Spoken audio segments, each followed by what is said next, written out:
Hello, All Saints. Thank you for continuing to track with us as we continue through the capital campaign season, which is coming to a close at the end of this month. One question that has come up as we have conversations is, why are we looking at a $30 million project? And really it stems from the architectural concept of hierarchy of space, the concept that on any campus, in any building, even in a home, not every space is treated the same. In your home, you might think of your garage as probably not to the same level as the living room. In our church, you might notice that parts of our campus have plywood ceilings, and those tend to be the areas that are not as prominent, the parts of our church in which we don't really hang out. And that's a very budget-conscious choice, and it allows us to pour more resources into those most important spaces on our campus, such as the interim sanctuary. The Sanctuary Project is really just a continuation of the aesthetic that has been established at All Saints over the last 7 years. You see the same continuity of materials, of glass, of steel, of wood, concrete floors, a stone exterior. We would not want to build a sanctuary that, for lack of budgetary resources, had a lower aesthetic value than other parts of our campus. It wouldn't seem fitting. And so that is really where God has led us in this Sanctuary Project design. Before All Saints first purchased this property in 2013, we did a land use feasibility study to explore whether or not this property was well suited to accommodate a growing church.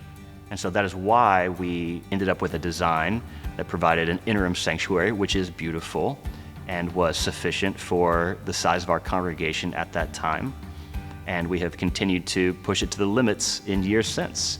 But at the same time, we also reserved a space on our campus for potential growth. We didn't know if we would certainly need a larger sanctuary someday, but we knew it was a possibility. And so that's why we have reserved that area on the north side of our property for a larger sanctuary space. And so one thing that Tim likes to share with others is that this sanctuary project is not in order that All Saints might become something that we are not yet.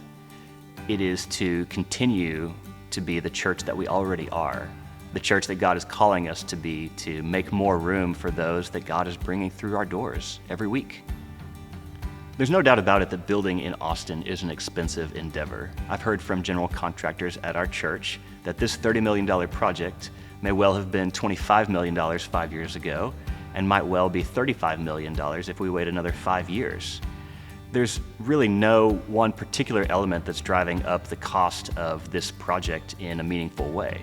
There's no $15 million version of the Sanctuary Project. There's no $20 million version of the Sanctuary Project. We already have that on our campus in our interim sanctuary. And to be honest, it struggles to provide that space for the growth, the number of folks that God has brought to our church, especially in recent years. There are 300 more people coming to worship this fall than there were 1 year ago. And so the challenge in front of us is real. But we also have 500 households at All Saints. And so together, $30 million really is possible. And to that end, I'd love to invite you to make a pledge towards this project above and beyond what you normally give to All Saints, and submit that pledge by October 29th. And let us see together how God has provided for All Saints to continue in the years to come.